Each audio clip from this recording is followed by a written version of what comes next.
तो राहुल भाई हमारे यूपी न्यूज से जुड़े हुए हैं और दिल्ली को चुनाव को लेके और जिस तरीके से कांग्रेस और उसके साथ में आम आदमी पार्टी गठबंधन किए थे और इस बार लोग विधानसभा चुनाव को लेके अपना अपना सब लोग चुनाव लड़ रहे हैं, तो उसके बारे में आप अपना क्या राय देना चाहते हैं और दिल्ली के लोगों को क्या फैसिलिटी मिलना चाहिए जो केजरीवाल को फिर सरकार बनाया जाए। चलिए, बहुत बढ़िया आपका सवाल है विनोद भाई कि दिल्ली वालों के लिए क्या मिलना चाहिए। सबसे पहले यह समझने की जरूरत है कि आज भारतीय जनता जो पार्टी है, आज दिल्ली वालों को बोल रही कि भैया हम आपको 500 रुपए में गैस सिलेंडर देंगे, आपको और भी सारी योजनाएं चलती रहेंगी। लेकिन यही भारतीय जनता पार्टी थी, एक टाइम ऐसा था कि मोदी जी बोलते थे फ्री वाली रेवड़ी। आज दिल्ली वालों के लिए इतना सारा सस्ता कर रही, तो हमारे यूपी वाले क्या भारतीय जनता पार्टी के दुश्मन है? राइट। समझने वाली ये बात है कि वहां के लोगों को लिए फ्री में मिलेगा, किराया मिलेगा लोगों को, जो सुविधाएं केजरीवाल की चल रही फ्री वाली रेवड़ी वाली जो बोल रहे थे मोदी जी, आज वही मोदी जी क्या कहते हैं, दिल्ली वालों को बोले कि जो योजना चल रही है चलती रहेगी। अब सवाल है कि हमारे उत्तर प्रदेश के क्या लोग हैं, हमारे उत्तर प्रदेश के लिए क्या उनके पार्टी को वोट नहीं दिए? अगर नहीं दिए होते तो शायद आज वो सत्ता में नहीं होते। लेकिन फिर भी उत्तर प्रदेश वालों के लिए आज गैस कितनी महंगाई चल रही है, बेरोजगारी का इतना मृदा, स्वास्थ्य आज देख लो जाकर लखनऊ के अंदर जहां पे बड़े बड़े हॉस्पिटल है, जाकर देख लीजिए जो सरकारी हॉस्पिटल उनकी हालत कैसी हो चुकी है। अच्छा, एक मिनट ये बताइए कि जैसे वहां पे जाके मोदी जी अमित शाह जी कह रहे हैं कि 500 रुपया सिलेंडर दिल्ली वालों को दिया जाएगा, लेकिन जहां जहां जहां बीजेपी की सरकार है वहां 500 रुपया सिलेंडर नहीं मिल रहा, तो इससे हम लोग को यही लगता है पब्लिक को कि ये सब लोग झूठ बोल रहे हैं और चुनाव जीतना चाहते हैं। बिल्कुल झूठ है। सत्ता में आने के लिए आदमी कुछ भी कर रहा है, षड्यंत्र कर रहा है कि कैसो तैसो करके हम सत्ता में पहुंच जाए। लेकिन समझने वाली बात है, सत्ता का सुख पाने के लिए आप कुछ भी हद तक जा सकते हैं। लेकिन सवाल इस बात की है, क्या लगता है उत्तर प्रदेश वालों के लिए 500 रुपए का गैस सिलेंडर नहीं होना चाहिए? भैया क्यों नहीं कर रहे हो भाई? उत्तर प्रदेश की वजह से जाकर के आप जाकर के प्रधानमंत्री बन गए हैं, इतनी सीटें मिल चुकी है, लेकिन फिर भी उत्तर प्रदेश वालों के लिए कुछ नहीं करना है, खाली उनको बांटते रहेंगे कि भैया ये करो वो करो, लेकिन उनके लिए कुछ करने की जरूरत अच्छा, नहीं है। जैसे कि केजरीवाल जी ने बहुत कुछ दावा दिया था कि झोपड़पट्टी दिल्ली में नहीं रहेगा, ठीक है, मैं जो वहां का नदी है उसको भी साफ करवा दूंगा। उसके बाद जो 2000 रुपया को उन्होंने प्रस्ताव रखा था वो भी कहीं ना कहीं उनका नहीं कार हुआ, पानी सही से नहीं लोगों को मिला। तो इसके बारे में क्या कहना चाहते हैं केजरीवाल जी के बारे में? देखिए, उन्होंने 10 साल पहले कहा था कि भैया हम यमुना पूरी तरीके से साफ कर देंगे। अब फिर मांग रहे 5 साल और हमें दे दीजिए, यमुना साफ कर देंगे। ऐसा कैसे? 10 साल में जो नहीं कर पाए 5 साल में कैसे कर दोगे? आप जाकर टीला पहाड़ बनकर खड़ा हुआ है दिल्ली के अंदर, इतना कूड़ा का ढेर लगा, अभी तक तुम नहीं कर पाए, क्या कर पाओगे? तो केजरीवाल के बातों पे अब विश्वास किसी को यकीन नहीं रहेगा, वो बात में वजन नहीं रह चुकी। तो पहली दफा लेकर आए थे कि नहीं हम यार दिल्ली के लिए कुछ करेंगे, ऐसी पार्टी बनाएंगे जो दिल्ली के लोगों को लगेगा, लोग दल लेकर आएंगे।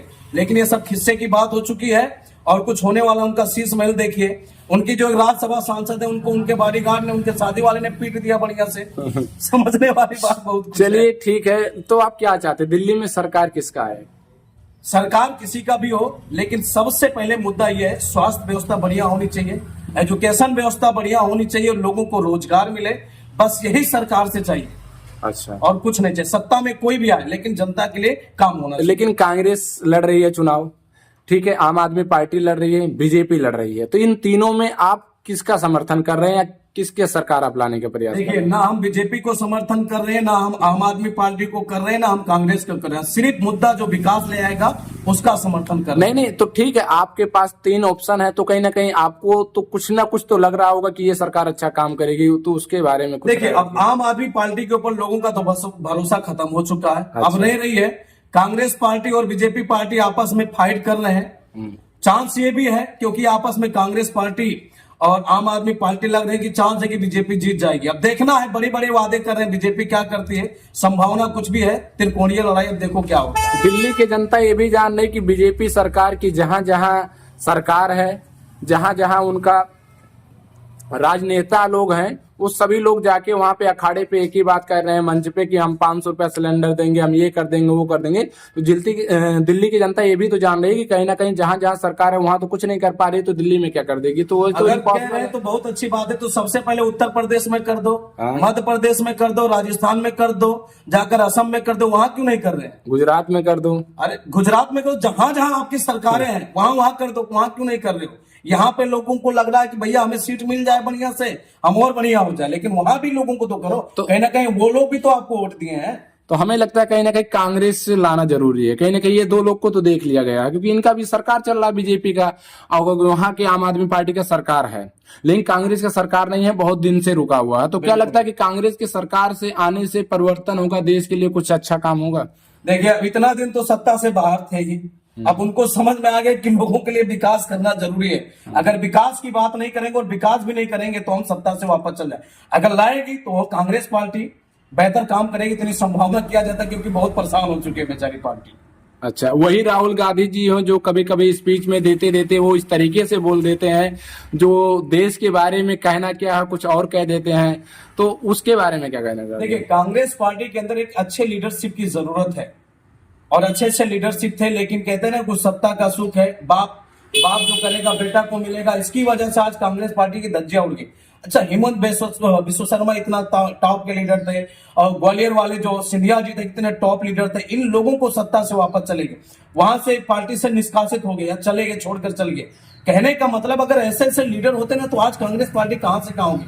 लेकिन एक ही आदमी को जबरदस्ती तुम बनाना चाहते हो भैया, तो थोड़ा कांग्रेस पार्टी के जो कौन लोग हैं उनको समझना चाहिए यार कि नई लीडरशिप में थोड़ा परिवर्तन करने की जरूरत है अपने को। तो भारत में यही तो हो रहा है कि राजा का राजा और राजा का बेटा राजा बन रहा है। वो जमाना चला गया, राजा का बेटा भी राज अभी चल करेगा, रहा है। ऐसा कुछ नहीं होगा। अगर तभी तो नहीं मिल रहा है, अगर यही था तो राजा का बेटा राजा होता, नहीं हो रहा है। वो तो जबरदस्ती लोग बनाना चाहते हैं कि भैया तुम चलो ठीक अच्छा, है, चलिए हो एक जाएगा। यूपी में हम आ जा रहे हैं, मिल्कीपुर का चुनाव हो रहा है, उसके बारे में जैसे समाजवादी पार्टी की जबरदस्त तरीके से चुनाव लड़ रही है, बीजेपी भी वहां पे अपना पूरे तरीके से ही दम लगा के बैठी हुई है। और जिस तरीके से अभी 2 दिन पहले एक दलित लड़की के साथ में बलात्कार होता है, नशे के धुत में 5 लोग करते हैं, तो क्या लगता है कि मिल्कीपुर का चुनाव देखिए, किसके मिल्कीपुर पक्ष का में जो जाएगा? चुनाव है ना वो बड़ा ही कांटे की टक्कर होने वाली, ठीक है ना। अभी जो ये रिसेंटली जो ये केस हुआ है, दलित बेटी के रेप कर दिया गया, ठीक है ना, और अभद्र, ये सब चीजें तो बिल्कुल गलत है। जिन लोगों ने किया उसके लिए तो सबसे पहले सजा होनी चाहिए, और ऐसे लोगों को